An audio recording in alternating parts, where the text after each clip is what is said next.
आगरे आसुला 40 जन जवान बसीथिबा सेही बस आउ ठीक पछे पछे बस को गोड़ाउथला आईडी बम भर्ती गोटे अजणा नाली रंगर मारुति कार। पर दर्शक बंधु सेठारे जहा किछि घटना घटी जाइथिला टिके सुनि नियंतु पूरा कहानी। 2019 मसीहा फेब्रुआरी मास 14 तारिख समय थिला अपराह्न 3टा बाजी 30 मिनिट। 78टी बस रे पाखापाखि 2500 भारतीय जवान जम्मूर ट्रांजिट कैंप्रु श्रीनगर राजरास्तार पुलवामा अंचल दे फेरुथिले। ता भितरे गोटे बस रे 40 जन भारतीय सेना मध्य बसीथिले, जोंथिरे 2 जन ओडिया जवान मध्य थिले। आउ ता भितर थिले जगतसिंहपुर जिला नाउगाँ ब्लॉक पारिशिखर गाँवर शहीद प्रसन्न साहू। हठात से बस को पछपटरू गोटे अजणा नाली रंगर मारुति कार क्षिप्र बेगरे गोड़ेबार लगी। एतिकी बेले बस रे बसीथिबा किछि सेना नाली रंगर मारुति कार ड्राइवर को बस ठारू 50 मीटर दूर रखा परामर्श देथिले।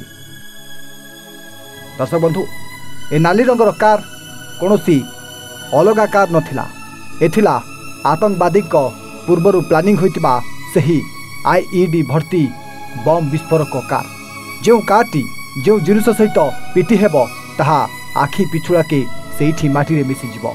आ से कार को चलाउथला जणे पाकिस्तानी आतंकवादी जार ना थिला आदिल अहमद।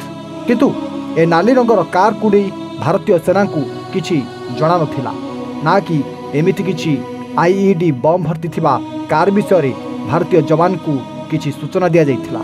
बास एतिकी बेले जेतेबेले भारतीय सेना नाली रंगर मारुति कार को आर्मी बस ठू 50 मीटर दूर को जीवाई कही कार ड्राइवर आदिल अहमद ताहाई करिथिला। कहा किछि संदेह नहला भली बम भर्ती नाली रंगर मारुति कार को जवान को बस रो ठीक पछपट को नहीं जाइथिला। कि दर्शक बंधु पुणी थरे जवान माने बस भितर बसी कथबार्ता करथिबा बेले सेही नाली रंगर कार को केही मध्य ध्यान देई नथिले। जो सुजोग रो फायदा उठाई नाली रंगर कार को चलाउथबा आदिल अहमद सीधा आनी कार को से जवान को बस को पिटी देथिला। और दर्शक बंधु आखि पिछुड़ा के 40 जन जवान बसी जाउथबा सही बस टी जेमिति दुमकिनी शब्द है विस्फोरण हो जाइथिला, जार प्रभाव रे किलोमीटर किलोमीटर जाए माटी थरिबा को लागिथिला। या परे अन्य पटरे थिबा आतंकवादी अन्य जवान मानक उपरे गुलीमाड़ करबा आरंभ करथिले। जवान और आतंकवादी भितर सेठी भीषण गुली विनिमय मध्य होइतिला। आउ जहा फल पुलवामार अंचल जेमिति धुआं रे पूरी जाइथिला। आउ से धुआं दूर हेबा पर दृश्य समस्त को जेमिति डराई देथिला। केउठी जवान को दरपोड़ा देह पड़ीथिला, आउ केउठी खंड खंड होई देह पड़ीथिला। आउ मनीष पोड़ा गंधर जेमिति सारा पुलवामा अंचल थरी उठिथिला। आउ ता भितरे एही ओडिया जवान प्रसन्न साहू मध्य शहीद हो जाइथिले। तेबे पाकिस्तान रो आतंकी संगठन जैश ए मोहम्मद पुलवामा आक्रमण कराइथिबा निजे स्वीकार करिथिला। आदिल अहमद नामक एही आतंकी ए बर्बर कांड भियाइथिला, जहा फल पुलवामा आक्रमण रे भारत पाई पर आसीथिला गोटे प्रतिशोधर समय। कारण पुलवामा आक्रमण ठीक 12 दिन पर अर्थात 26 फेब्रुआरी विलंबित राति रे पाकिस्तान रो बालाकोट रे भारत एक एयर स्ट्राइक करिथिला। आउ एही आक्रमण रे प्राय 300 पाकिस्तानी आतंकवादी को भारतीय सेना चिर निद्रा जेमिति सुआई देथिले। आउ सेठी पाकिस्तानी आतंकवादी पुलवामा आक्रमण भारत उचित जवाब देथिला।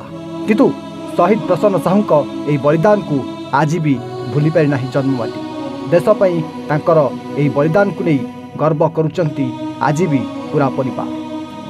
आज तांकर एही स्मृति को मन रखिबा पई गाँववासी और उत्कल सेनावृत्ति सेनानी संघ पक्षरु संघर सभापति सोमनाथ महाराणा, संपादक सुधांशु नायक और अन्य सदस्यों पक्षरु मिलित उद्यम रे विभिन्न कार्यक्रम करा जायथिला।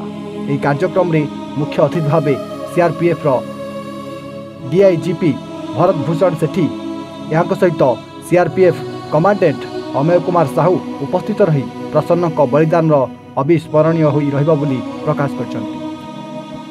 जगतसिंहपुर आलोक कुमार को रिपोर्ट एवं ओडिया।